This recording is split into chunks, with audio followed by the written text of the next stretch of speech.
মুআজ্জাজ হাজিরিন, আজকের এই জুমার পূর্বে এই মোবারক মুহূর্তে আমি আপনাদের খিদমতে একটি অত্যন্ত চমৎকার একটি বিষয়ের উপরে আলোচনা করতে চাই। আর সেই বিষয়টি হলো হতাশা থেকে মুক্ত হওয়া, মুক্ত থাকা একমাত্র মোমেনদেরই গুণাবলী। বলুন সুবহানাল্লাহ। যারা জমিনে মোমেন তারা হতাশা থেকে মুক্ত থাকতে হবে, চাই জীবনে যত বাধা বিপত্তি আসুক না কেন। এখন হতাশা এই বিষয়টা কিন্তু শুধুমাত্র মোমেনের আছে, অমুসলিমদের নাই, ধনীর নাই, গরিবের আছে, এমনটা না। মানুষ মানেই হলো হতাশা আছে। কিন্তু এই এত মানবমণ্ডলীর মাঝে, মানুষের মাঝে মোমেন বান্দা যারা, তারা হতাশা থেকে মুক্ত রাখতে হবে নিজেকে। নিজের মাঝে হতাশাকে জায়গা দেওয়া যাবে না, কারণ আমার সাথে সম্পর্ক আছে আল্লাহ রাব্বুল আলামিনের সাথে। বলুন সুবহানাল্লাহ। তাহলে যেই বান্দার সাথে আল্লাহ তাআলার সাথে সম্পর্ক থাকে, এই বান্দার মাঝে কি হতাশা থাকতে পারে?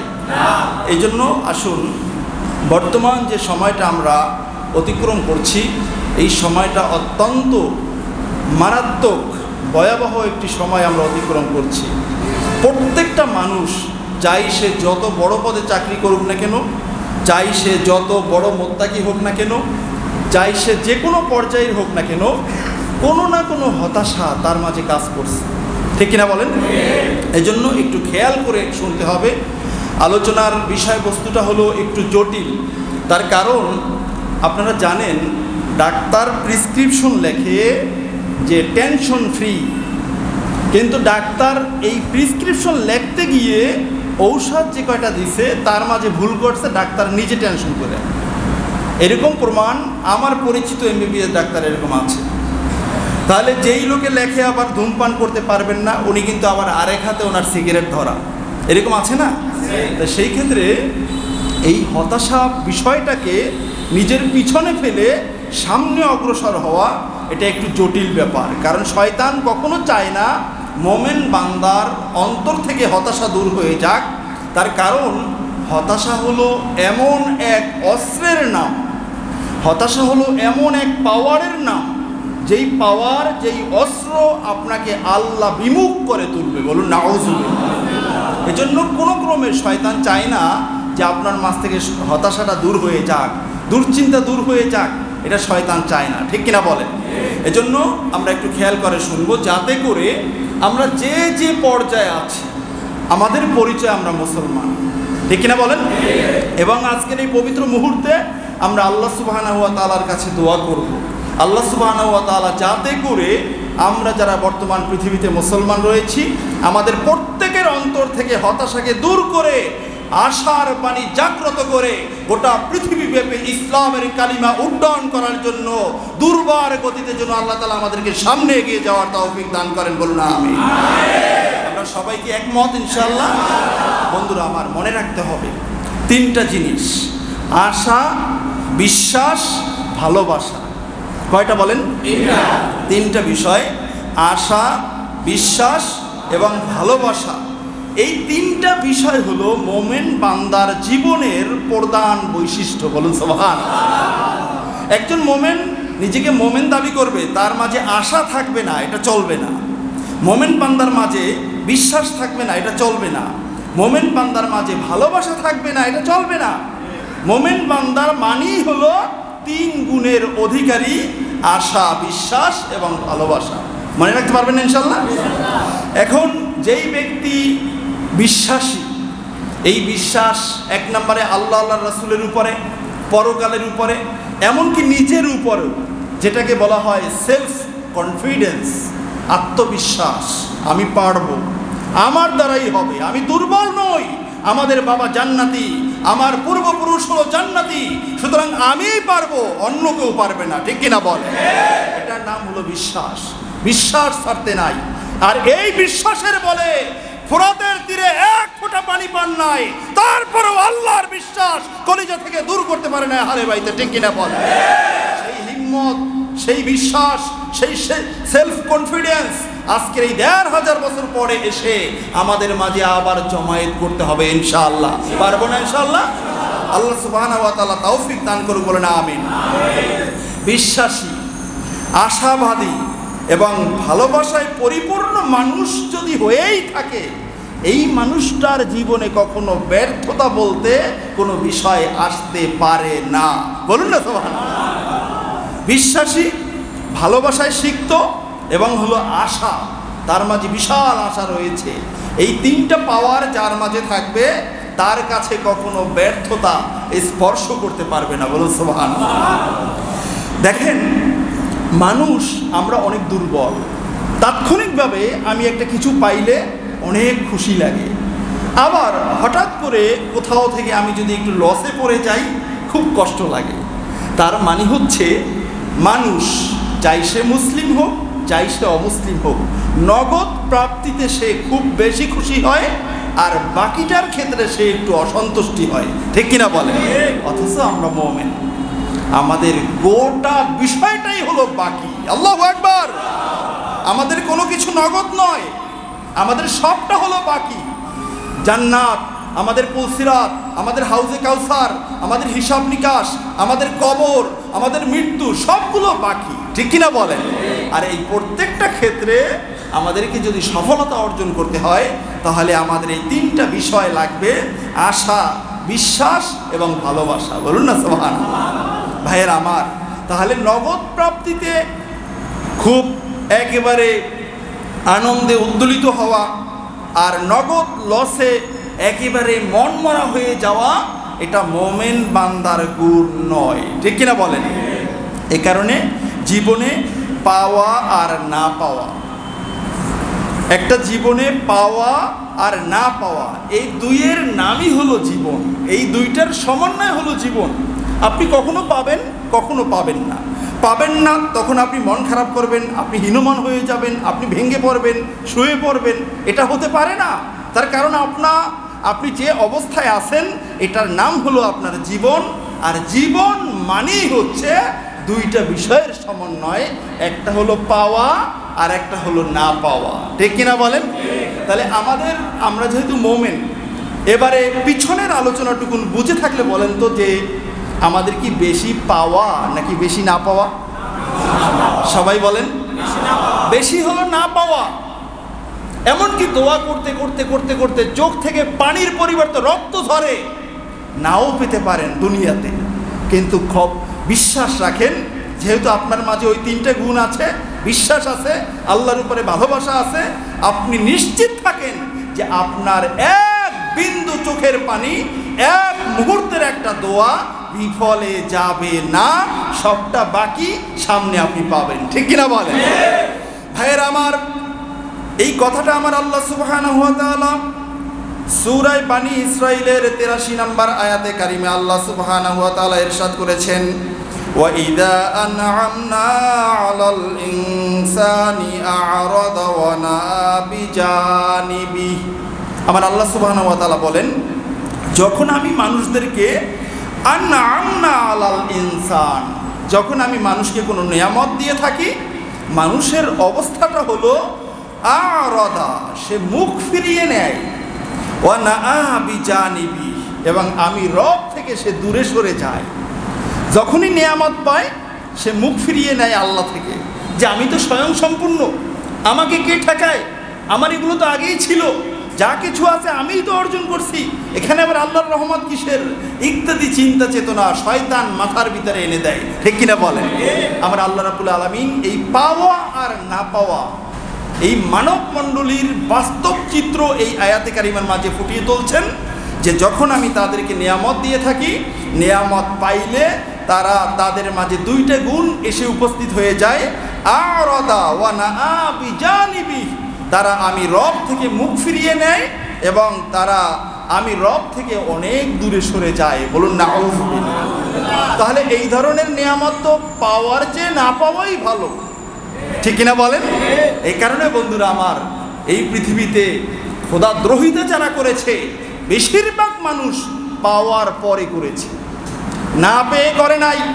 ধনাঢ্য ব্যক্তিরা, স্বয়ং সম্পূর্ণ ব্যক্তিরা, তারাই আল্লাহ রাসূলের বিধানকে বৃদ্ধাঙ্গুলি প্রদর্শন করে তাদের জীবনযাপন কাটায়। ঠিক কিনা বলেন? আর গরিব মানুষ যারা, অসহায় যারা, তাদের ভরসা থাকে সবসময় আল্লাহ রাসূলের উপরে। ঠিক কিনা বলেন? বন্ধুরা আমার, আল্লাহ সুবহানাহু ওয়া তাআলা বলেছেন, ওয়া ইযা মাসসাহুশ শাররু কানা ইয়াউসা, আর যখন আমি রব আমার বান্দাদের কাছে কখনো পরীক্ষা স্বরূপ কোনো একটা ক্ষতি পাঠিয়ে দেয়, কোনো একটু নুকসান হয়, কোনো একটা লস হয়, তখন তারা হতাশ হয়ে যায়, না আমার দ্বারা কিচ্ছু হবে না, দিলাম একটা পরীক্ষা করলাম ফেল, অথচ চাকরিটা আমার দরকার ছিল, গেলাম অমুক জায়গায় আমি এটা পাবো, ও এই বিষয়টা আমার এই মুহূর্তেই দরকার, আমি পেলাম না, তাহলে আমি মনে হয় এই জমিনের সবচেয়ে বেশি বঞ্চিত, লাঞ্ছিত, অপমানিত, এমন চিন্তা চেতনা বান্দার মনের মাঝে এসে বাসা বাঁধে, ঠিক কিনা বলেন? আমার আল্লাহ বলছেন যখন বান্দাকে আমি পরীক্ষা করি, ওয়া ইযা মাসসাহুশ শাররু কানা ইয়াউসা, পরীক্ষা করলেই একটু কম পাইলেই বান্দা হতাশ হয়ে যায়। আমার আল্লাহ এর পরের আয়াতে বলছেন, কুল, হাবিব গোটা পৃথিবীর মানব জাতিকে আপনি জানিয়ে দেন, কুল্লু ইয়ামালু আলা শাকিলাতিহি, গোটা পৃথিবীর মানুষ যাই করুক না কেন সে তার স্বভাব অনুযায়ী, অভ্যাস অনুযায়ী করে থাকে, বলুন না সুবহানাল্লাহ। যার যে অভ্যাস সে সেটাই করবে, ঠিক কিনা বলেন? তাহলে মোমেন বান্দার অভ্যাস কি কখনো খারাপ অভ্যাস হতে পারে? মোমেন বান্দার অভ্যাস সবসময় কোরআনে বর্ণিত আল্লাহর বান্দাদের যে প্রিয় বান্দাদের যে গুণাগুণ রয়েছে সেই গুণাগুণ তার মাঝে থাকতে হবে, ঠিক কিনা বলেন? এই কারণে আমি মাঝে মধ্যে বলে থাকি যে ভাই আপনি যে ভালো হতে চাচ্ছেন, ভালো মানুষের গুণ জোর করে হলেও আপনি আপনার মাঝে নিয়ে আসেন। এমনি এমনি ভালো হবেন না, আপনি 100 টাকার নামাজ পড়ছেন আর ভালো হয়ে যাবেন তা নয়, বরং বহুত নামাজি আছে গাঞ্জাখোর, বহুত নামাজি আছে তার মুখের ভাষা হলো এমন, মানুষ একটা পাগলা কুকুর দেখলেও এত বেশি দৌড়ায় না যেমনি ভাবে তাকে দেখলে দৌড়ায়, এমন অনেক নামাজি আছে না? তাহলে এই নামাজের এই নামাজ দিয়ে সে কোনো ফায়দা নিতে পারছে না।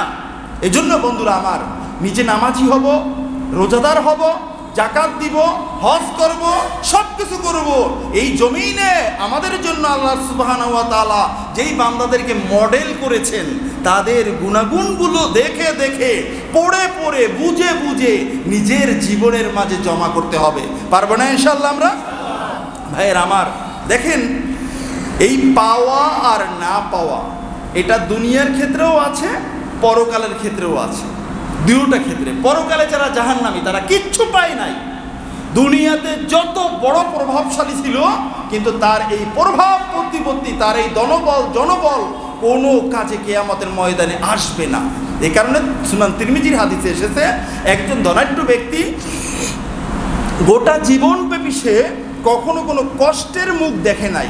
কোনো একজন মন্ত্রীর ছেলে অথবা কোনো একজন রাজা বাদশার ছেলে অথবা আমাদের সমাজে যে পীর মাশায়েখদের ছেলেরা একেবারে খুব ভালো অবস্থানে থাকে, তাদের মতো ভালো অন্যান্য মানুষেরা খুব কমই থাকতে পারে।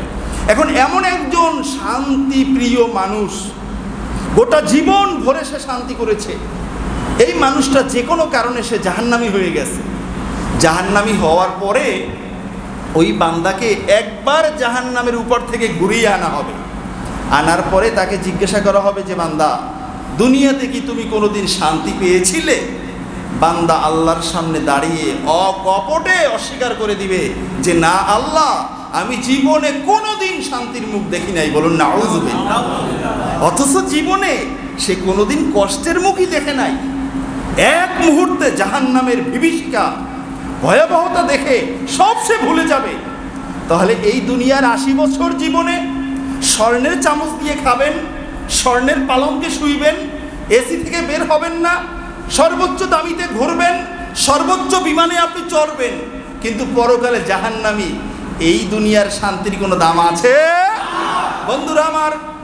এই কারণে আল্লাহ সুবহানাহু ওয়া তাআলা বলেছেন, আল্লাহ সুবহানাহু ওয়া তাআলা তার প্যারা হাবিব সাল্লাল্লাহু আলাইহি ওয়াসাল্লামের মাধ্যমে আমাদেরকে জানিয়ে দিয়েছেন, আজাবান লি আমরিল মুমিন, আজাবান লি আমরিল মুমিন। নবীজি আমার নিজে বলতেছেন, আমার কাছে মোমেন বান্দাদের ব্যাপারটা খুব আশ্চর্য লাগে। মোমেন বান্দা যারা, তাদের জীবনটা খুব আশ্চর্য জীবন। কিভাবে? আল্লাহ রসুল বলেছেন, ইন্না আমরাহু কুল্লাহু খায়র। মোমেন বান্দার জীবনে যা করে কিছু পেয়েছে, কিছু পায় নাই, কিছু শান্তি, কিছু কষ্ট, কিছু প্রফুল্লতা, কিছু দুশ্চিন্তা। আল্লাহ রসুল বলছেন যা কিছু ছিল সবটাই ছিল মোমেন বান্দার জীবনে কল্যাণ, কল্যাণ আর কল্যাণ। সুবহানাল্লাহ। মোমেন বান্দার জীবনটা বড় আশ্চর্য। তার জীবনে ভালোটাও কল্যাণ আর খারাপটাও কল্যাণ। বলুন না সুবহানাল্লাহ। নবীজি আমার বলেন ওয়ালাইসা যাকা লি আহাদিন ইল্লাল মুমিন। এই যে অফারটা বললাম, ভালোটাও কল্যাণ আর খারাপটাও কল্যাণ, এটা মোমেনের জীবন ছাড়া অন্য কোনো জীবনীতে পাওয়া যায় না। বলুন না আল্লাহু আকবার। তাহলে আমরা মোমেন কি মোমেন না? জোরে সোরে বলতে হবে, আমরা মোমেন কি মোমেন না? আমরা প্রত্যেকেই মোমেন, আমাদের ইমানের উপরে আমাদের কোনো সন্দেহ নাই, ঠিক কিনা বলে?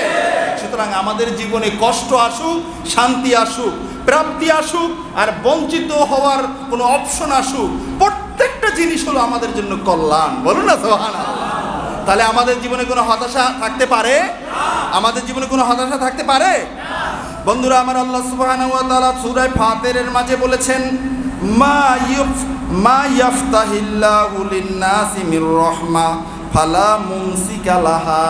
আল্লাহ সুবহানাহু ওয়া তাআলা যদি কোনো মুমিন বান্দাকে কোনো অনুগ্রহ দান করতে চান, ফালা মুমসিকা লাহা, ওই অনুগ্রহ পৃথিবীর কেউ ঠেকিয়ে রাখতে পারে না। বলুন না সুবহানাল্লাহ। ওমা ইউমসিক ফালা মুরসিলা লাহু মিন বাদিহি। আর যদি কোনো বান্দাকে আল্লাহ সুবহানাহু ওয়া তাআলা কোনো অকল্যাণ দেন, আল্লাহ সুবহানাহু ওয়া তাআলা যদি তাকে অনুগ্রহ করতে না চান, পৃথিবীর কোনো মানুষ, কোনো ক্ষমতা তাকে অনুগ্রহ করতে পারবে না। ঠিক কিনা বলেন? এই কারণে খুব কাছের মানুষ উপকার করতে গিয়ে অনেক সময় নিজের অজান্তে ভুল করে ফেলে। হয় না এরকম? আমি একবার ব্যাংকে গিয়েছিলাম অ্যাকাউন্ট করতে অনেক আগে। তো আমাকে দেখে তারা চিনতে পারছে, খুব ভালো একটা ব্যাংক, ইসলামী ব্যাংকের একটা ভালো একটা খুব রানিং একটা শাখায় আমি গিয়েছিলাম কুমিল্লাতে। তো ওখানে যাওয়ার পরে আমাকে দেখে সে বলতেছে যে হুজুর আপনি বসেন, আমি সব করে দিই। আমি শিক্ষিত, আমার লেখাপড়ার কতটা দৌরত্ব সবটাই জানে সে, তারপরে আমার কষ্ট হবে এই কারণে সে করে দিবে। আমিও বসে থাকলাম, এসির ভিতরে চা দিয়েছে, চা খাইতেছি। তো এখন উনি দেখলাম উনি আমার ফর্মটা পূরণ করতে তিনবার ভুল করছে। হুজুর ঘটনা কি? আমরা মানুষকে উপকার করি, সবসময় ব্যাংকে চাকরি করি, এরকম তো কখনো হয় না। হইলে একবার হয়, আপনার ফর্মটা 3 বার পর্যন্ত ভুল হয়েছে, মানিটা কি? পরে আমি বললাম যে ভাই, এটা তো আল্লাহ তাআলার কোরআনের কথা। আল্লাহ তাআলা কাউকে কোথাও থেকে কষ্ট দিতে চাইলে কেউ তাকে ওই কষ্টটা থেকে ফিরাতে পারবে না। আর আল্লাহ তাআলা যদি চান কাউকে কল্যাণ দান করবেন, ওই কল্যাণ থেকে কেউ তাকে ফিরাতে পারবে না। ঠিক কিনা বলে? আবার এর বিপরীত হয়েছে, একটা উল্টাটা শুনাইলাম আর কি, আবার উল্টাটাও হয়েছে, করবে একটা হয়ে গেছে আমার পক্ষে, এরকম আবার হয়। এখন দেখেন, ওই যে যখন কম্পিউটারে ছাত্রদের নাম্বারিং করা শুরু করলো, আপনারা জানেন এটা কিন্তু বেশি দিন আগের কথা না, এই 8-9 বছর আগের কথা সম্ভবত। তখন এক ছাত্র, গবেট মার্কা ছাত্র, অঙ্কে পাইছে 18, 1-8 নাকি? এখন ওই কম্পিউটারে কম্পোজ করতে গিয়া 8 লিখে ফেলাইছে আগে, 1 লেখছে পরে। কত হয়েছে এখন? এখন তো 81 পাওয়ার পরে এই ছাত্রী অঙ্কে পাইছে স্কুলের ভিতরে সবচেয়ে বেশি নাম্বার। কিরে তুমি এত নাম্বার কেমনে পাইলা? তুমি তো অন্য সাবজেক্টে ফেল করলা, তাই এত নাম্বার কেমনে পাইছো? এখন ও বলতেছে স্যার আমাকে আর বললেন না, আমি লজ্জায় মানুষকে মুখ দেখাইতে পারি না যে আমি 81 কেমনে পাইলাম। তাহলে আল্লাহ তারা দিয়েছে, ওই লোকে তো ইচ্ছা করে এটা করে নাই, কম্পিউটারে কাজ করতে গিয়ে অটোভাবে হয়ে গেছে তার মনের অজান্তে। তাহলে আল্লাহ দিলে এমনিতেই পাওয়া যায়, আর আল্লাহ না দিলে সবাই মিলেও দিতে পারে না। ঠিক কিনা বলেন? সুতরাং হতাশা বলতে মুমিনদের জীবনে কিছু নাই, যা কিছু হবে কার পক্ষ থেকে? আমি যদি আল্লাহর হই, ওই আল্লাহর উপরে আমাকে বিশ্বাস রাখতে হবে। ঠিক কিনা বলেন? বন্ধুরা আমার, এই কারণে আল্লাহ সুবহানাহু ওয়া তাআলা সূরাতুজ জুমার 53 নম্বর আয়াতে কারিমা আল্লাহ সুবহানাহু ওয়া তাআলা বলেছেন, উল ইয়া ইবাদিয়াল্লাযীনা আসরাফু আলা আনফুসিহিম। হাবিব আপনি আমার বান্দাদেরকে বলে দেন, আল্লাযীনা আসরাফু আলা আনফুসিহিম, যারা গোটা জীবন ভরে গুনাহ করেছে। এই বান্দাদেরকে বলে দেন, কি বলে দেন? লা তাকনাতু মির রাহমাতিল্লাহ, তোমরা যত বেশি গুনাহ করো না কেন আমি রবের রহমত থেকে বঞ্চিত হইও না। বলুন না সুবহানাল্লাহ। তার মানে যত বড় গুনাহগার হোক না কেন তার জন্য রহমত আছে। কার পক্ষ থেকে? আল্লাহর পক্ষ থেকে রহমত দিবেন বান্দা যদি তওবা করে ফেলে। বলুন না সুবহানাল্লাহ। আল্লাহ সুবহানাহু ওয়া তাআলা বলেছেন এর পরের অংশে, ইন্নাল্লাহা ইয়াগফিরুয যুনুবা জামিয়া, বান্দা তুমি গুনাহ কত করতে পারবা? আমি যদি মাফকারী হই, তুমি যদি গুনাহকারী হও, তোমার শক্তি আর আমি রবের শক্তি এক জায়গায় করলে শক্তি কার বেশি? আল্লাহ তাআলার এমন শক্তি যেই শক্তির কোনো তুলনা চলে না। কোরআনুল কারীমে বারবার এসেছে, ইন্নাল্লাহা আলা কুল্লি শাইইন কাদির, আমার আল্লাহ রাব্বুল আলামিন সর্বময় ক্ষমতার অধিকারী। ঠিক কিনা বলে? তাহলে সেই আল্লাহ সুবহানাহু ওয়া তাআলার সাথে তো কেউ পাল্লা দিতে পারে না। তো আমি যদি আমার ক্ষমতা, আমার শক্তি কম হয়, এই শক্তি দিয়ে আমি গুনাহ করা শুরু করি, গুনাহ করতে করতে করতে করতে একসময় আমি কি হয়ে যাব? দুর্বল হয়ে যাব। কিন্তু আমার আল্লাহ রাব্বুল আলামিন তার ক্ষমতা দিয়ে ওই বান্দাকে মাফ করতে করতে করতে করতে একসময় আল্লাহ রাব্বুল আলামিন কিন্তু আর দুর্বল হবেন না। ঠিক কিনা বলে? এই কারণে হাদিসের মাঝে এসেছে যে তোমরা চাইতে চাইতে দুর্বল হও, কিন্তু আমি রব তোমাদেরকে দিতে দিতে দুর্বল হই না। সুবহানাল্লাহ। তাহলে আমাদের হতাশার কোনো কারণ আছে? দুনিয়ার ক্ষেত্রে হোক, পরকালের ক্ষেত্রে হোক, আমাদের হতাশা বলতে কোনো কিছু নাই। কারণ ভালো হয়েছে সেটা আমার জন্য ভালো, খারাপ হয়েছে সেটাও আমার জন্য ভালো। ঠিক কিনা বলেন? ভাইয়েরা আমার, মনে রাখবেন একটা মানুষের জীবন কিন্তু একটা। আমরা যে বলি অমুকে মারা গেছে, আসলে মারা যায় না, ব্যক্তি হয় ইন্তেকাল, ব্যক্তি হয় স্থানান্তরিত। আমার বসবাস এই পৃথিবীর আগে কিছু সময় ছিল আমার মায়ের পেটে, তার আগে হাজার হাজার লক্ষ লক্ষ বছর ছিল আলমে আরোহায়। এই পৃথিবীর সময়টা কাটানোর পরে কিছু সময় আবার কমপক্ষে 40,000 বছর থাকতে হবে কবর জগতে। এই কবর জগৎ থেকে ওঠার পরে 50,000 বছর থাকতে হবে হাসরের ময়দানে। জীবন কিন্তু আমার একটা, আমাকেই যেতে হবে সেখানে। 50,000 বছর ওখানে থাকার পরে হিসাব নিকাশের পরে হয় জান্নাত না হলে জাহান্নাম। ব্যক্তির জীবন কিন্তু একটা, ভাগ হয়ে গেছে কয়েকটা জায়গায়। ঠিক কিনা বলেন? এই বিশাল জীবন এর মাঝে এই দুনিয়ার জীবনটা হলো একটা ছোট্ট একটা মঞ্জিল, ছোট্ট একটা অবস্থান স্থল। আপনি মনে করেন বাড়িতে যাবেন, মাঝ পথে আপনাকে গাড়ি চেঞ্জ করতে হবে। এখন আপনি এখান থেকে গাড়িতে নামলেন, নামার পরে আপনার ওখানে যাত্রী ছাউনি আছে, যাত্রী ছাউনিতে গিয়ে দেখতেছেন যে বসার যে জায়গাগুলো সব জায়গায় মানুষ একেবারে চেপে চেপে বসে আছে। এখন আপনি এখানে বসে কি করবেন? কান্নাকাটি শুরু করবেন যে আমি বসতে পারি নাই, বসতে পারি নাই, কান্নাকাটি করবেন? আপনি চিন্তা করবেন ধর না বসলে কি হয়, এখানে দাঁড়াবোই, থাকবোই সর্বোচ্চ 20 মিনিট, আধা ঘন্টা, তাই আধা ঘন্টা 20 মিনিট দাঁড়াই থাকলেই কি? ঠিক কিনা বলেন? ঠিক সেম আপনার আমার জীবনের একটা বড় অধ্যায় পিছনে আমরা রেখে এসেছি। এই দুনিয়ার জীবন এটা যে কত ছোট কত বড় সেটা কিন্তু আপনি আমি জানি না। ঠিক কিনা বলেন? তবে সামনেরটা জানি, আমি মারা গেলে কবরে থাকতে হবে কমপক্ষে 40,000 বছর। হাদিসের মাধ্যমে আমরা জানি এটা। হাসরের ময়দানে থাকতে হবে 50,000 বছর। এরপরে জান্নাত অথবা জাহান্নাম, তার মেয়াদ হলো খালিদিনা ফিহা, যার শুরু আছে কোনো শেষ নাই। আল্লাহু আকবার। তাহলে দুনিয়ার জীবন অনিশ্চয়তার জীবন, যেখানের কোনো গ্যারান্টি নাই, যেখানে কোনো প্রশান্তি নাই। এই জীবনে পাওয়া আর না পাওয়া, এটা নিয়ে মন খারাপ করার কোনো কিছু আছে? কোনো কিছু আছে বলেন? কোনো কিচ্ছু নাই। আমি মোমেন, আমাকে যেতে হবে আল্লাহর কাছে। ওয়া ইন্না ইলাইহি রাজিউন, আমরা ফিরে যাব তার কাছেই যার কাছ থেকে এসেছি। বলুন না আল্লাহু আকবার। তাহলে সেই রবের কাছে যদি আমাকে যেতে হয়, সেই রবের কাছে কোন জিনিসটা কাজে লাগবে সেটাই তো আমাকে অর্জন করতে হবে। ঠিক কিনা বলেন? তাহলে এই ছোট্ট জীবনের এই আশ্রয়স্থল, এই ছোট্ট মঞ্জিল নিয়ে এত বেশি বাড়াবাড়ি, এত বেশি মারামারি, এত বেশি হতাশা হওয়া ঠিক নয়। ঠিক কিনা বলেন? তবে আমরা কি এইগুলো মাথায় রাখি? আমরা কি এগুলো মাথায় রাখি?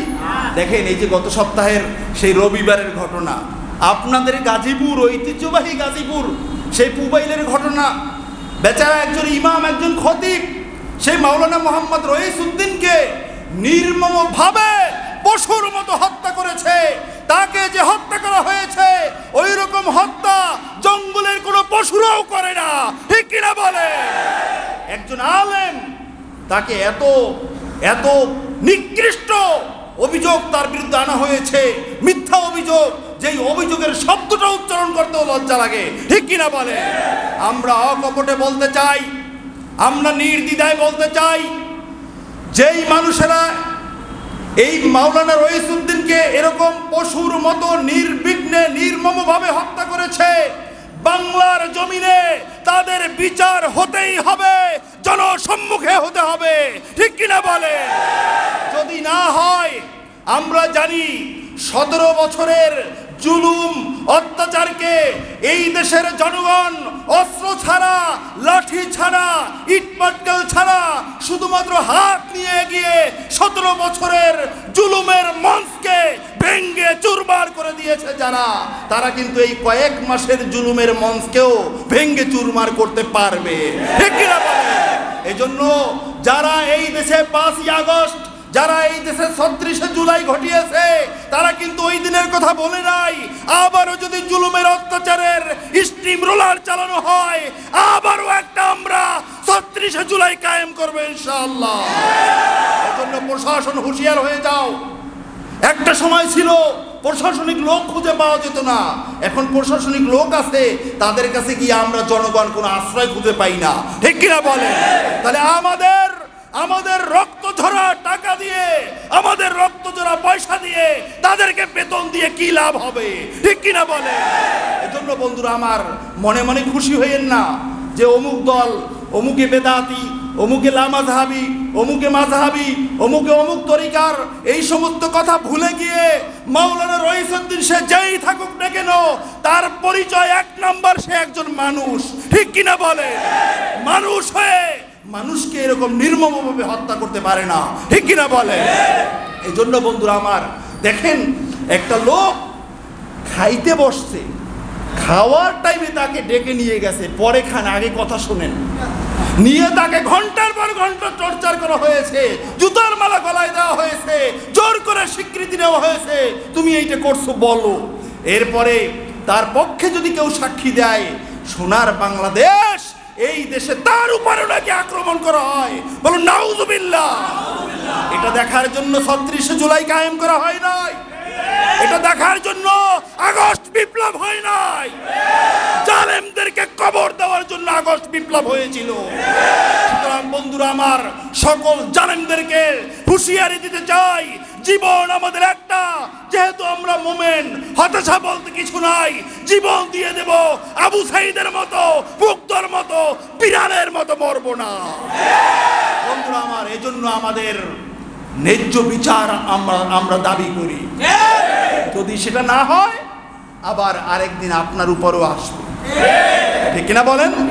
বন্ধুরা আমার, জুলুম যে করে আর যে সহে, দুটোটা সমান। হাদিসে এসেছে, পৃথিবীর অপর প্রান্তরে একটা অন্যায় চলতেছে। এই হাদিস আমি আপনাদেরকে আগেও শুনাইছি। অপর প্রান্তরে একটা অন্যায় চলতেছে, আপনি সেটাকে অত খারাপ চোখে দেখেন নাই, মনে করতেছেন হয় হোক, আমার উপরে তো আর হচ্ছে না। আল্লাহ রসুল বলেছেন, তুমিও যেন ওই অন্যায়কারীর একজন। আবার কোথাও ভালো কাজ চলছে, আপনি মনে মনে সেটাকে সাপোর্ট করছেন, যে আমি থাকলে আমিও সেখানে যেতাম, তাহলে আল্লাহ রসুল বলছেন আপনিও তাদের একজন। এই জন্যই তো বন্ধুরা আমার, আমরা একা না, আমরা একা না, আমাদের সাথে আছে ১৬ লক্ষ সাহাবায়ে কেরাম। ঠিক কিনা বলে? আমরা তাদেরকে জীবনের চেয়েও বেশি ভালোবাসি। কোরআনুল কারীমে তাদেরকে মডেল বানানো হয়েছে, আমিনু কামা আমানান নাস, তারাই আমাদের মডেল। আমি মারা যাব, সাহাবীদের সাথে মিলে যাব ইনশাআল্লাহ। এমন জীবন আমরা গঠন করতে রাজি আছি কি নাই? অন্যায়ের পক্ষে না বিপক্ষে থেকে? কারা কারা অন্যায়ের বিপক্ষে? প্রয়োজনে আমরা জীবন দিতে রাজি আছি। নারায় থাকবে। আল্লাহ কবুল করে বলেন আমিন। হাত নামান। বন্ধুরা আমার, বন্ধুরা আমার, বন্ধুরা আমার, বন্ধুরা আমার, বেচারাকে 3-2 ঘন্টা মারার পরে বিকালবেলা বেচারার কলিজা ফেটে যাচ্ছে পানির অভাবে। পানি খাওয়াইতে গেল একজন আইনের মানুষ, উনি গিয়ে সেখানে আরেক বেআইনি করলো।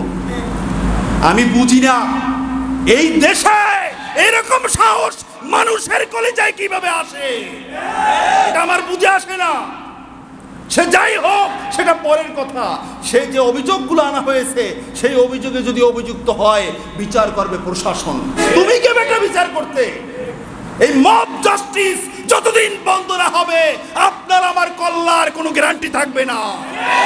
সুতরাং বন্ধুরা আমার, এই সোনার বাংলাদেশে যারা প্রশাসনিক পদে রয়েছে, বিশেষ করে প্রধান উপদেষ্টার কাছে আমাদের অনুরোধ, জোরালো আবেদন, এই বাংলার জমিন থেকে মব জাস্টিস দূর করতেই হবে, করতেই হবে, করতেই হবে। ঠিক কিনা বলে? যতদিন বিচার জনগণের হাতে থাকবে, ততদিন কেউ নিরাপদ থাকবে না। আপনারা পুলিশ ভাইয়েরাও নিরাপদ থাকবেন না, সেনাবাহিনীও নিরাপদ থাকবেন না। একজন পাবলিক, তার কাছে কোনো আইন নাই, সে ইচ্ছা করলেই বাঁশ দিয়ে আপনাকে বাড়ি দিতে পারবে মাথার উপরে। কিন্তু আমরা জানি আপনার একটা গুলি ছুটতে হলে আপনার ঊর্ধ্বতন অনুমতি লাগবে। কিন্তু বিগত 17 বছরে মনে হয় স্থায়ীভাবে অনুমতি দিয়ে দেওয়া হয়েছিল। ঠিক কিনা বলে? আর ওই রকম অনুমতি দেওয়া হবে না। প্রত্যেকটা গুলির হিসাব দিয়ে গুলি ছুটতে হবে। ঠিক কিনা বলে? বন্ধুরা আমার, এজন্য আমরা যেই দেশে বসবাস করি, এই দেশের নিরাপত্তা লাগবে আগে। এজন্য ওই যে বছরের সূচনাতে দোয়া পড়াইছিলাম, আল্লাহুম্মা দুখুলহু বিল আমনে। এইবারে নিরাপত্তার গুরুত্ব বুঝতে পারছেন তো? নিরাপত্তা এটা বড় বড় নিয়ামত, আল্লাহর পক্ষ থেকে বড় নিয়ামত। কিন্তু আমাদের দেশে নিরাপত্তা বলতে কিচ্ছু নাই। টাকপরা বুদ্ধিজীবীরা, প্রগতিবাদী নামের দুর্গতিবাদীরা আজকের বলে যে এই জামানা হলো জ্ঞান বিজ্ঞানের যুগ। আমি আমার ভাষায় বলি, এই জামানা জ্ঞান বিজ্ঞানের যুগ নয়, এই জামানা হলো মডার্ন জাহিলিয়াতের যুগ। ঠিক কিনা বলে? গোটা পৃথিবীতে মানুষের রক্ত নিয়ে হোলি খেলে। বিশেষ করে মুসলমান আলেম ওলামার রক্তের কোনো দাম নাই। একটা বিড়ালের রক্তের যে দাম আছে, ততটুকু দামও নাই। ঠিক কিনা বলে? অথচ এই জমিনে আল্লাহ তাআলা আলেম ওলামার রক্তের দাম সবচেয়ে বেশি দিয়েছেন। ঠিক কিনা বলে? বন্ধুরা আমার, ইনশাআল্লাহ বৃথা যাবে না, ইনশাআল্লাহ বৃথা যাবে না। আল্লাহর মায়ের এ জগতের ভাই। ঠিক কিনা বলে? আপনারা দেখছেন না, আমেরিকা লাফালাফি করার পরে দাবানল আল্লাহ দিয়ে দিয়েছিলেন, এখন আবার ইসরায়েলে জ্বলতেছে না? এই যারা বাংলার জমিনও যারা বাড়াবাড়ি করে, এমন একটা সময় আসবে তুমি তোমার এসির মাঝে কম্বলের ভিতরে ঘুমিয়ে থাকলো, আল্লাহর গজব সেখানে গিয়ে তোমার সাথে মোলাকাত করবে। ঠিক কিনা? আজকের মাওলানা রইসুদ্দিনের পরিবার একটা নিডি ফ্যামিলি, দেখলে কান্না আসে। সে বাজার করে নিয়ে আসবে, সেটা দিয়ে তার পরিবার চলবে, মা খাবে। আজকের বাজার করার কেউ নাই, বাজার করার কেউ নাই। আজকের রইসুদ্দিন যদি আপনার নাম হতো, আপনার পরিবারের, আপনার মায়ের কি দশা হতো? ঠিক কিনা বলেন? একজন ইমাম, হাদিসে আল্লাহ রসুল বলেছেন, আল ইমামু দামিনুন, যতটুকু এলাকা ব্যাপী মসজিদ, যতটুকু এলাকার মসজিদ, ওই এলাকার সব মানুষের জিম্মাদার হলো ওই মসজিদের ইমাম। আল্লাহ রসুল বানিয়ে দিয়েছেন। কিন্তু আজকের এই জিম্মাদার, আপনার জিম্মাদারি নিয়েছেন ইমাম সাহেব, আপনাকে জান্নাতে পৌঁছাবে, আর আপনি তাকে কবরে পৌঁছাইছেন। কি যে আপনি জাযাটা তাকে দিলেন, বিনিময়টা, পুরস্কারটা যে কি দিলেন।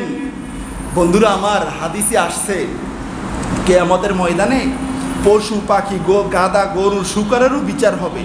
বিচারটা কেমন হবে? যার গায়ে দুনিয়াতে শক্তি বেশি আল্লাহ দিয়েছেন, সে আরেকটারে গুঁতা দেছে, কিয়ামতের ময়দানে আল্লাহকে বলবে, আল্লাহ সে তো আমাকে গুঁতা দেছে। আল্লাহ বলবেন, ঠিক আছে তুমি দাঁড়াও। ওই যে গুঁতা দেছে তারে আল্লাহ আবার উপস্থিত করবে সামনে। আল্লাহ বলবেন যে তোমাকে যেরকম গুঁতাটা দিছিল তুমি তাকে ওই রকম গুঁতা দাও। ওই রকম গুঁতাটা দিবে, আল্লাহ বলবে এবারে মাটি হয়ে যাও, সাথে সাথে মাটি হয়ে যাবে। আমার আল্লাহ সুবহানাহু ওয়া তাআলা নিজেই বলছেন, আলাইসাল্লাহু বিআহকামিল হাকিমিন, আমি রব, আমি কি সবচেয়ে উত্তম বিচারক নই? আমি তো বড় বিচারক, আমার চেয়ে বড় বিচার আর কেউ করতে পারবে না। আল্লাহর বিচার, আল্লাহ নিজে বলছেন, ফামাইয়ামাল মিসকালা যাররা। যাররার ব্যাপারে আমি আপনাদেরকে পিছনেও তাফসীর বলেছি। আমি বলেছিলাম এই পৃথিবীতে ৭,০০০ প্রকারের পিপিলিকা আছে। সবচেয়ে ছোট পিপিলিকা থাকে দুব্বা গাছের মাথায়। এই পিপিলিকাকে খালি চোখে দেখা যায় না, অণুবীক্ষণ যন্ত্র দিয়ে দেখতে হয়। এই পিপিলিকার মুখে যেই খাবার ধরে, এই খাবারের ৭০ ভাগের ১ ভাগ হলো একটা যাররা। এতটুকু পরিমাণে আপনি ভালো করছেন, আল্লাহ আপনাকে পুরস্কার দেবে। এতটুকু পরিমাণ অন্যায় করছেন, আল্লাহ আপনাকে শাস্তি দিবেন। আমার রব আলাইসাল্লাহু বিআহকামিল হাকিমিন, আমার রব রাসূলের মাধ্যমে জানিয়ে দিয়েছেন, এই পৃথিবীতে একজন মহিলা খুব ভালো নামাজ রোজা ইবাদত বন্দেগী করত, কিন্তু একটা বিড়াল পালতো। বুখারীর হাদিস বলছি, আল্লাহর রাসূল বলছেন ওই মহিলা কি করত, অনেক ভালো ইবাদত করত, কিন্তু বিড়ালটাকে ভালো করে খাবার দিত না। বিড়ালটাকে খাবার তো দিত না, বরং আরো বেঁধে রাখতো। নবীজি আমার বলেছেন, ওয়ালা হিয়া তারাকাতহা তাকুলু মিন খসাশিল আরদ। ওই মহিলা ওই বিড়ালটাকে ছেড়েও দেয় নাই যে সে জঙ্গলের ঘাস খেয়ে, ফড়িং খেয়ে, পোকামাকড় খেয়ে তার জীবনটা বাঁচিয়ে রাখবে। ছেড়েও দেয় নাই, খাবারও দেয় নাই। এই কারণে ওই মহিলা জাহান্নামী। বন্ধু, তুমি কার বিচার করলা? আমি বিশ্বাস করি মাওলানা রইসউদ্দিনের এই হত্যাকাণ্ডের সাথে যতজন জড়িত, কিয়ামতে প্রত্যেককে হত্যার দায়ে আসামি হতে হবে কিয়ামতের ময়দানে। তুমি কিসের ইসলাম কায়েম করো? তুমি কি ইসলাম বুঝতে পারছো বন্ধু? তোমার কি কবর নাই? তুমি কেন একজন মানুষের গায়ে হাত তুললা? কেন তার জীবনটা তুমি সাঙ্গ করে দিলা? তোমার কি একটু ভয় লাগে না? কে তোমাকে ডলার দিয়েছে? কে তোমাকে অনুমতি দিয়েছে? আল্লাহর আদালতে জবাব দিতে হবে। যদিও আজকের থানার আদালতে কোনো জবাব নাই, সময় আসবে। ওই সময় আমাদের জীবনে না আসুক, আল্লাহর সামনে সময় মতো আসবে ইনশাআল্লাহ। বন্ধুরা আমার, লোকটা বলছে আল্লাহর রাস্তে আমাকে ছেড়ে দাও, ছাড়ে নাই। বিড়ালটাকে যেমনি ছাড়ে নাই, এরাও তাকে ছাড়ে নাই। তার আর্তনাদ, তার চিৎকার কোনো কিছু যেন ওই মানবরূপী পশুদের কলিজায় স্পর্শ করতে পারে নাই, স্পর্শ করে নাই। তার কারণ তারা তো মানুষ মারে নাই, মারছে একটা শিয়াল। তাদের দৃষ্টিতে তারা মারছে একটা পশু, কিন্তু পশু মারলে তারও তো বিচার আছে, আছে কি নাই? একটু আগে যে হাদিস শুনাইলাম। সুতরাং নিশ্চিত নিশ্চিত সোনার বাংলার আদালতে তোমাদের বিচার নাও হতে পারে, আল্লাহর আদালতে ইনশাআল্লাহ বিচার হবে, হবে। কেউ ঠেকাতে পারবে না। তখন বর্মেগিরি চলবে না, প্রত্যেকেই থাকবে ইবাদ আল্লাহ, আল্লাহর বান্দা। প্রত্যেকেই থাকবে আল্লাহর বান্দা। এই লোকটা যতটা বেশি দুর্বল ছিল তোমাদের সামনে, তোমরা আল্লাহর সামনে ওই ব্যক্তিকে সামনে রেখে কোটি গুণ বেশি দুর্বল হয়ে ফেলফেল করে দাঁড়িয়ে থাকবে। এটা শুধু রইসউদ্দিনের ক্ষেত্রে নয়, শেষ জামানার একটা আলামত। হত্যাকারী নিজে জানবে না তাকে কেন হত্যা করছি, আর নিহত ব্যক্তি জানবে না কেন আমাকে হত্যা করা হলো। হত্যা সমাজে আছে কি নাই? এই মব জাস্টিসের কারণে, বিচার হাতে তুলে নেওয়ার কারণে কত প্রাণ যে ঝরে গেল। পেটে বাতাস দিয়ে মেরে ফেলে, গলায় রশি দিয়ে মেরে ফেলে, এক বাড়িতে মেরে ফেলে। সোনার বাংলাদেশ, আমরা সোনার শান্তিতে রয়েছি। কি আজব দেশ! একটা বিচার যদি বিচারের মতো হতো, আর একটা জালেম সাহস পেত না কারো মাথার উপরে বাড়ি মারে। এজন্য বন্ধুরা আমার, সাবধান, জীবনকে নষ্ট করেন না। এই গোটা পৃথিবীতে আমি আগেও বলছি আপনাদের অনুভূতি জাগ্রত করার জন্য, আগেও বলছি, কিন্তু কার কাছে ওয়াজ করি? মোবাইল মানিব্যাগ তো এখান থেকেও চুরি হয়, ঠিক কিনা বলেন? ওয়াজ কার কাছে করি? করি একটাই আশায়, আল্লাহ তাআলা জ্ঞান দিয়েছেন, মাইক ফাটিয়ে বলি, এই নেটের মাধ্যমে লক্ষ লক্ষ মানুষের কাছে পৌঁছে যায়। যদি কোথাও গিয়ে কারো কলিজায় একটু দাগ লাগে।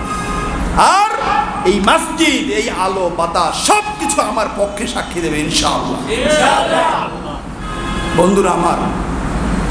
বন্ধুরা আমার, আগেও বলছিলাম আপনাদেরকে যে কাউকে হত্যা করতে চাই আমি।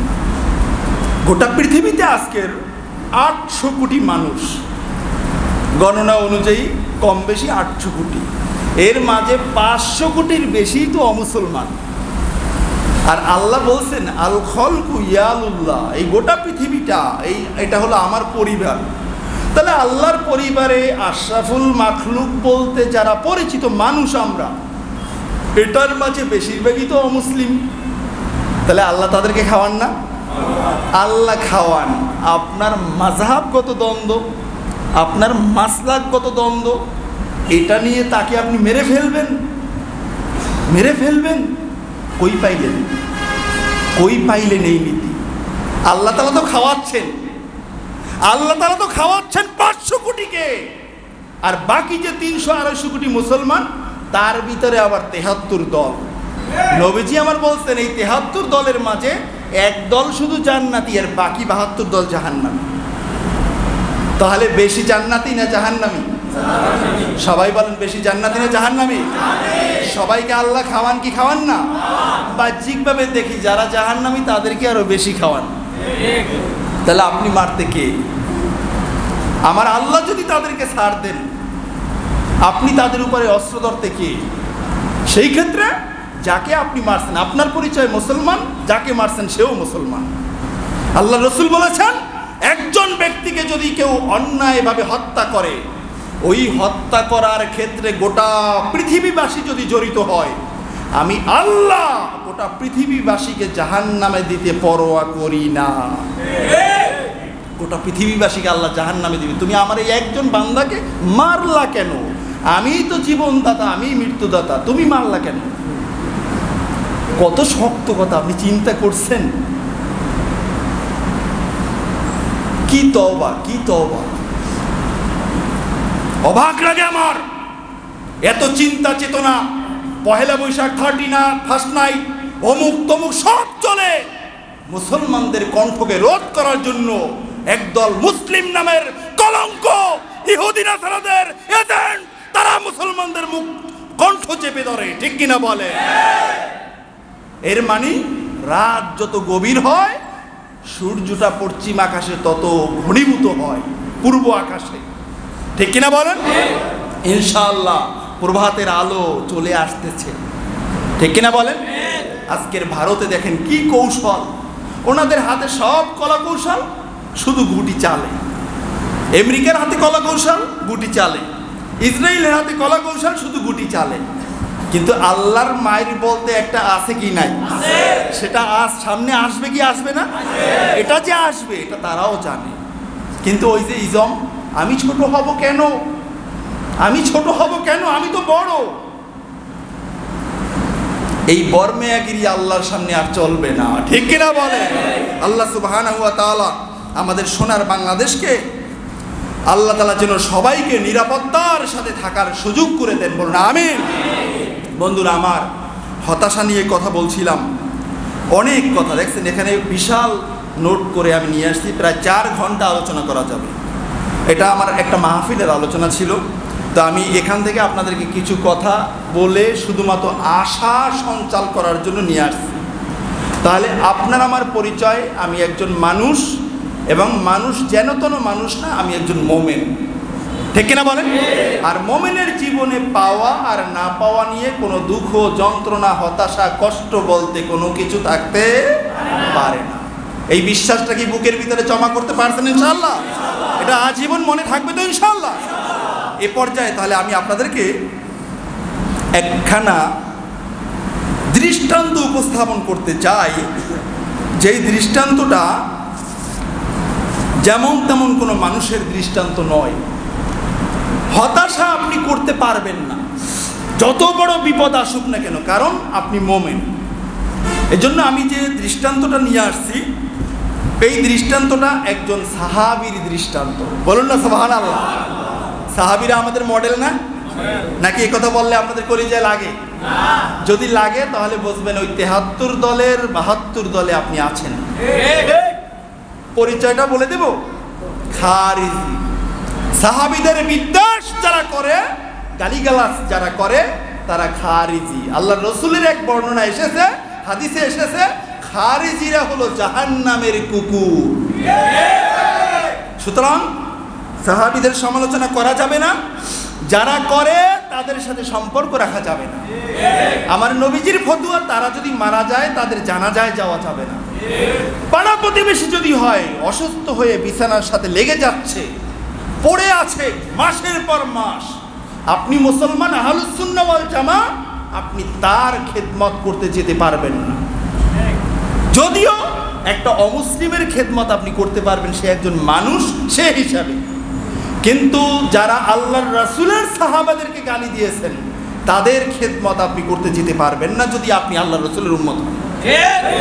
কতটা কঠিন আপনি চিন্তা করছেন? কিয়ামতের ময়দানে আল্লাহ তাআলা তার নিজের ক্ষেত্রে অনেকটা ছাড় দিবেন, কিন্তু আল্লাহর রাসূলের ক্ষেত্রে, সাহাবায়ে কেরামদের ক্ষেত্রে, আউলিয়া কেরামদের ক্ষেত্রে, আল্লাহর বন্ধুদের ক্ষেত্রে যারা গাদ্দারি করছে, একটা গাদ্দারকেও আল্লাহ ছাড়বেন। কিয়ামতে কোনো ছাড় হবে না, কারণ তারা আল্লাহর মুকাররব বান্দা। তাদের দ্বারা আল্লাহ তাআলা তাওহীদের রিসালাতের বাণী গোটা পৃথিবীতে পৌঁছিয়েছেন। তারা আল্লাহর প্রতিনিধি, খলিফাতুল্লাহ, তারা আল্লাহর কাজ এই জমিনে আঞ্জাম দিয়েছেন। সুতরাং আল্লাহ তাদের ক্ষেত্রে কাউকে ছাড় দিবেন না। বন্ধুরা আমার, ভাইয়ের আমার, দৃষ্টান্তটা হলো হযরত উম্মে সালামা রাদিয়াল্লাহু তাআলা আনহার ব্যাপারে। উম্মে সালামা হলেন উম্মাহাতুল মুমিনিনদের একজন, আল্লাহর রাসূলের স্ত্রী। বলুন সুবহানাল্লাহ। উম্মে সালামা, উনি আল্লাহর রাসূলের সাথে বিবাহ বসার আগে ওনার আরেকজনের সাথে বিবাহ হয়েছিল, তার নাম ছিল আবু সালামা। ওনাদের একটা সন্তান ছিল ওই ঘরে, তার নাম ছিল সালামা। মনে রাখতে পারবেন না? সালামার বাবা, সালামার মা আর সালামা, মোট কয়জন? 3 জন। ওনাদের আরও নাম আছে, ওই নামগুলো আমি এখন বলছি না, এগুলো কঠিন, আপনাদের বোঝার সুবিধার্থে। সালামার মা, সালামার বাবা আর হলেন সালামা, 3 জন সাহাবী। বলুন না সুবহানাল্লাহ। ওনারা হলেন কদিমুল ইসলাম, ইসলামের প্রারম্ভিক সময়ে তারা ইসলাম কবুল করছেন। ইসলাম কবুল করার পরে তাদের উপরে অত্যাচারের স্টিম রোলার পড়ে আছে, খালি অত্যাচার। মুসলমানরা কম, দুর্বল, গরিব, তাদের উপরে অত্যাচারের পর অত্যাচার আসতেছে। তখন আল্লাহর রাসূলের অনুমতিক্রমে সপরিবারে সর্বপ্রথম স্ত্রীকে নিয়ে হাবশায় হিজরত করছেন এই আবু সালামা রাদিয়াল্লাহু তাআলা আনহু। বলুন না সুবহানাল্লাহ। ওখানে চলে গেছেন, হাবশায় বসবাস করতেছেন, একটা সন্তান ওখানে হয়েছে এই সালামা। এখন কিছুদিন পরে শুনতে পাইলেন যে আল্লাহর রাসূল নাকি হিজরত করে মদিনায় চলে গেছেন। এটা শুনে বলছে উম্মে সালামা, চলো আমরা মক্কা মুকাররমায় যাই, গিয়ে দেখি আল্লাহর রাসূল যেহেতু নাই, আমরা আমাদের জন্মভূমিতে চলে যাই, অবস্থাটা দেখি, এরপরে আমরা পরবর্তী সিদ্ধান্ত আমরা নিব। যখনই ওনারা 2-3 জনে চলে আসছেন সন্তান সহ, আসার পরে আবার তাদের উপরে আবারও অত্যাচার শুরু, যে ইসলাম ছাড়ো, মোহাম্মদের ধর্ম ছাড়ো, মোহাম্মদের চিন্তা চেতনা ছাড়ো, তুমি যাকে অনুসরণ করতে সে তো এই মক্কা মুকাররমায় নাই, সে চলে গেছে মাদিনা মুনাওয়ারায়, সুতরাং তোমাদেরকে আর আমরা ছাড়ছি না, তোমরা এই মত এই দল ছেড়ে দাও। অত্যাচারের পর অত্যাচার। আবু সালামা রাদিয়াল্লাহু তাআলা আনহু সিদ্ধান্ত নিলেন উম্মে সালামা রাদিয়াল্লাহু তাআলা আনহার সাথে পরামর্শ করে দেখো চলো, যেহেতু নবীজি মদিনায় গেছে আমরাও মদিনায় চলে যাই। পরে বলছেন যে হ্যাঁ ঠিক আছে চলেন, আমরা 3 জনে মদিনায় চলে যাই। এখন আবু সালামা রাদিয়াল্লাহু তাআলা আনহা একটা উট সংগ্রহ করলেন, উটের উপরে নিজের স্ত্রী উম্মে সালামাকে বসাইলেন আর নিজের সন্তান সালামাকে বসাইলেন। বসাইয়া উটের রশি ধরে টানতেছেন, মদিনা মুনাওয়ারার দিকে রওনা হয়েছেন। এই খবরটা বিদ্যুৎ গতিতে ছড়াই গেছে। কিরে, আবু সালামা তার পরিবার সহ ছিল হাবশায়, চলে আসছে মক্কায়, আবার সেই মোহাম্মদের কাছে যাইতেছে, ঠেকাও তাদেরকে ঠেকাও, যেতে দেওয়া যাবে না।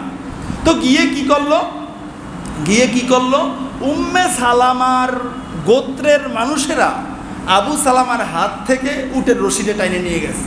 তাই আমাদের মেয়েকে নিয়ে তুমি মদিনায় যাবা, এটা যেতে দেব না, তুমি যাবা তো যাবা, একা যাও, তোমার ব্যাপারে আমাদের কোনো কথা নাই, আমাদের মেয়ে নিয়ে যেতে দেব না। তখন এটা বলার পরে আবু সালামাকে কিছু অত্যাচারও করছে শারীরিকভাবে। আবু সালামা রাদিয়াল্লাহু তাআলা আনহু কিং কর্তব্য বিমূঢ় হয়ে মাদিনা মুনাওয়ারায় একা রওনা হয়েছেন।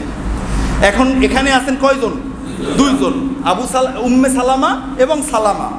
এখন আবু সালামার গোত্রের মানুষেরা আইসা ছোট্ট ছেলে সালামা রাদিয়াল্লাহু তাআলা আনহুকে নিয়ে টানাটানি শুরু করছে। কয় যেহেতু তোমাদের মেয়েকে আমাদের ছেলের সাথে থাকতে দাও নাই, সুতরাং তোমাদের মেয়ের ছেলেকেও তোমাদের মেয়ের সাথে থাকতে দিব না। এটা বলে টানাটানি করে নিয়ে যাওয়ার সময় সালামা রাদিয়াল্লাহু তাআলা আনহুর একটা হাত ভেঙে গেছে। এই ছোট্ট শিশুকে আলাদা করে ফেলছে, সালামা রাদিয়াল্লাহু তাআলা আনহাকে আলাদা করে ফেলছে। সালামা রাদিয়াল্লাহু তাআলা আনহা একা হয়ে গেলেন। সব মুশরিক, কাফের, বেঈমান, মুনাফিক সব ভরপুর সমাজে। উম্মে সালামা রাদিয়াল্লাহু তাআলা আনহা বলেন, আমি তখন একেবারে কিংকর্তব্যবিহীন হয়ে গেছি। দিনের আলোটাও মনে হয় যেন আমার চোখে আসতো না। আমি দেখতাম অন্ধকার আর অন্ধকার, কেউ নাই আমার আশেপাশে। আমি কি করতাম, একটু দূরে একটা এলাকা ছিল, ওই এলাকার নাম ছিল বাতহা, আবতা। এই আবতা নামক জায়গায় একটা টিলা ছিল। এই টিলার উপরে সকালবেলা চলে যাইতেন, সন্ধ্যা পর্যন্ত আকাশের দিকে তাকিয়ে উম্মে সালামা রাদিয়াল্লাহু তাআলা আনহা আল্লাহর সাথে কান্নাকাটি করতেন। আর কোনো কাজ ছিল না।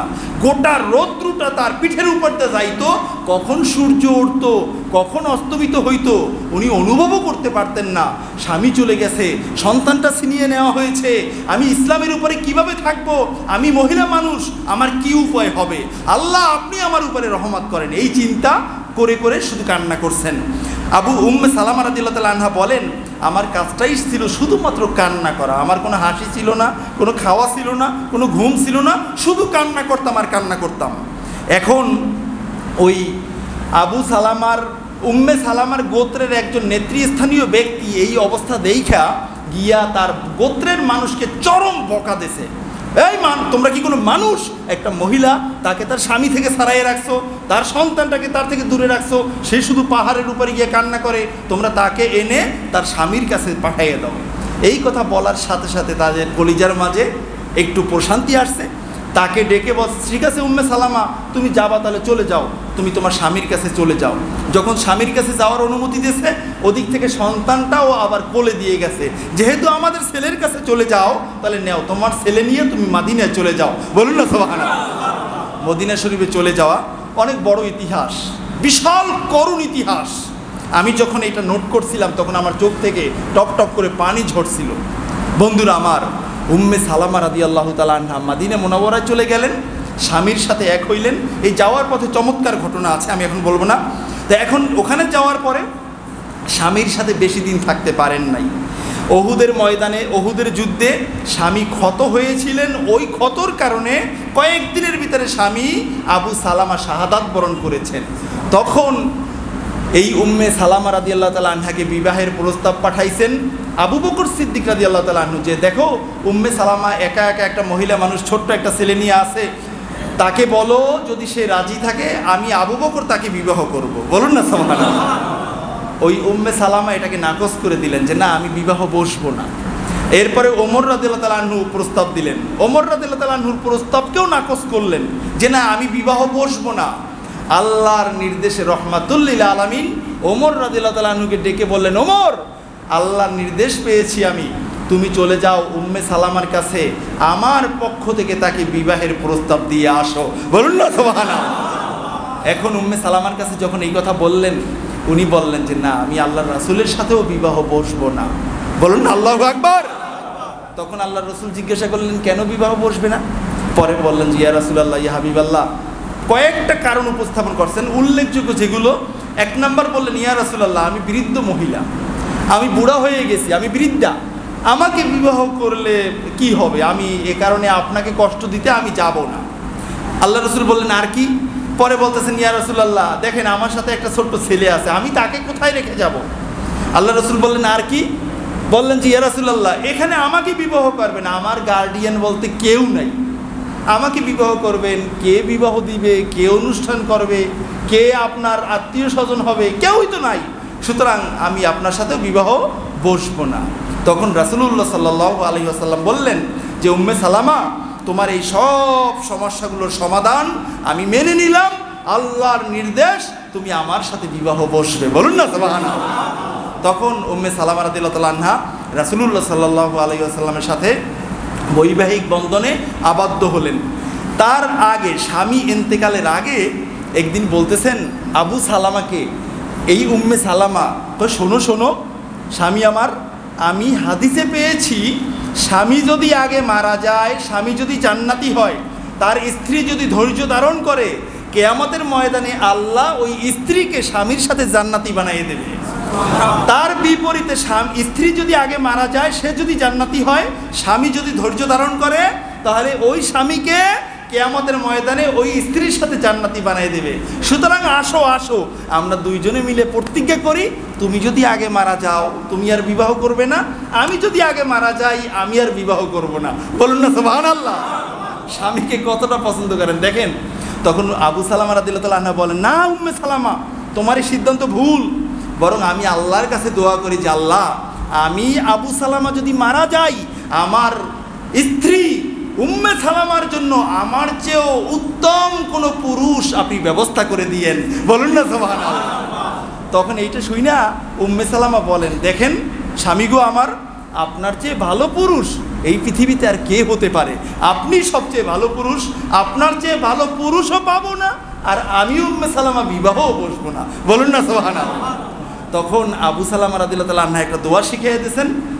আর যখন আবু সালামা ইন্তেকাল করছেন, নবীজি ওই সেম দোয়াটা আবার উম্মে সালামাকে শিখিয়ে দিয়েছেন যে উম্মে সালামা, যেহেতু তোমার স্বামী ইন্তেকাল করছে, তুমি আল্লাহর কাছে সব সময় দোয়া করো, আল্লাহুম্মা আজিরনি ফি মুসিবাতি, হে আল্লাহ বিপদের সময় আপনি আমাকে প্রতিদান দান করুন, অখলুফলি খায়রাম মিনহা, এবং আমার স্বামী আবু সালামার চেয়েও উত্তম বিকল্প আপনি আমার জন্য তৈরি করে দেন, রেডি করে দেন। বলুন না সুবহানাল্লাহ।